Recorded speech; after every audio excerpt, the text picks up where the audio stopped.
Matheus Lins perguntou: o que a maçonaria realmente é e quais são os seus objetivos? A maçonaria é uma seita satânica, sendo bem simplista. Eles são inimigos mortais, não só da Igreja Católica, mas eles são inimigos mortais da humanidade.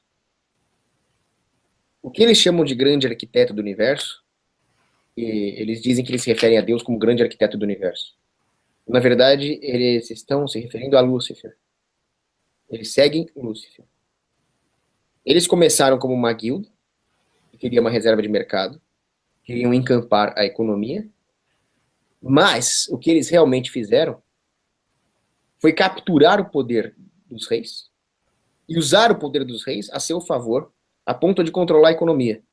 Então, quando chegou o século XVII e os estados nacionais já tinham se formado e destruído as autonomias locais, destruído os pequenos reinos, destruído a autonomia dos senhores feudais, destruído os burgos, eles foram muito além disso e capturaram os bancos. Então, os embriões do Banco Central, que é o sistema que dá o poder financeiro para esses caras, começou ali no século XVII, com a Shell Rothschild e assim por diante. A maçonaria estava por trás de todos os planos políticos, militares, culturais, ideológicos que levaram a uma concentração do seu próprio poder. Por que eles fazem isso? Eles são precursores. Agora tem gente que vai rir de mim, mas eu vou falar o que eu acho mesmo. Tem que ter coragem moral. Eles são precursores do anticristo. Estão nas profecias de João e vários outros comentaristas da Bíblia, exegetas, dizem: o caldo de cultura do império do anticristo é um Estado mundial. É lá que ele vai surgir. A maçonaria serve diretamente ao anticristo. Então o que eles fazem? Eles fazem de tudo para manipular as instituições humanas no sentido de criar um Estado mundial. Então eles promovem a formação dos Estados nacionais, depois eles promovem a República, a Revolução Francesa, o Iluminismo, a destruição de toda a resistência contra isso, que seria a igreja, a família. Então eles promovem o gramscianismo, por exemplo. As guerras, o plano de dominação e destruição da Europa, que foram as duas grandes guerras mundiais, também tem a maçonaria no meio. Vejam o caso do Brasil, por exemplo. A independência do Brasil de Portugal, que é tão celebrada, aquilo não foi uma independência do Brasil. Aquilo foi uma dependência do povo brasileiro dos poderes maçônicos, porque era para o Brasil se fragmentar. As milícias que lutaram contra a dominação portuguesa iam se fragmentar em vários estados. Ia ser como se fosse a América Hispânica, que se fragmentou em vários estados. E era para ter se fragmentado mais. Mas o que a maçonaria fez? Ela se adiantou no tabuleiro ali para evitar a separação do Brasil e a criação dessa coisa grotesca, gigantesca que é o Brasil. Esmagaram as revoltas locais, esmagaram o Frei Caneca, esmagaram o Antônio Conselheiro lá em Canudos.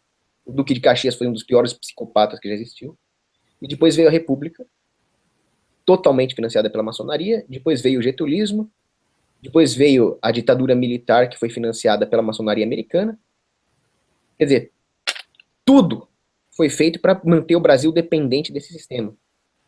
Quando era em 1889, ali, quando teve a República, o Brasil era igual ou melhor que os Estados Unidos, em termos de prosperidade.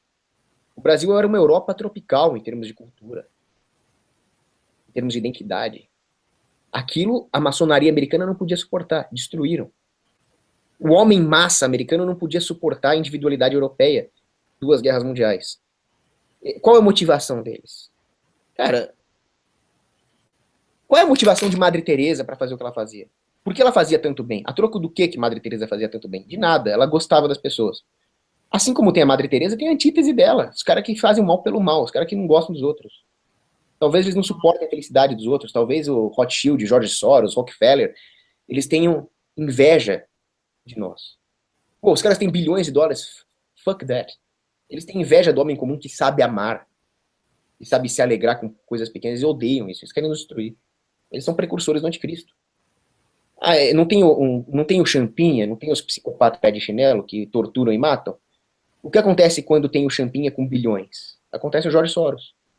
É isso.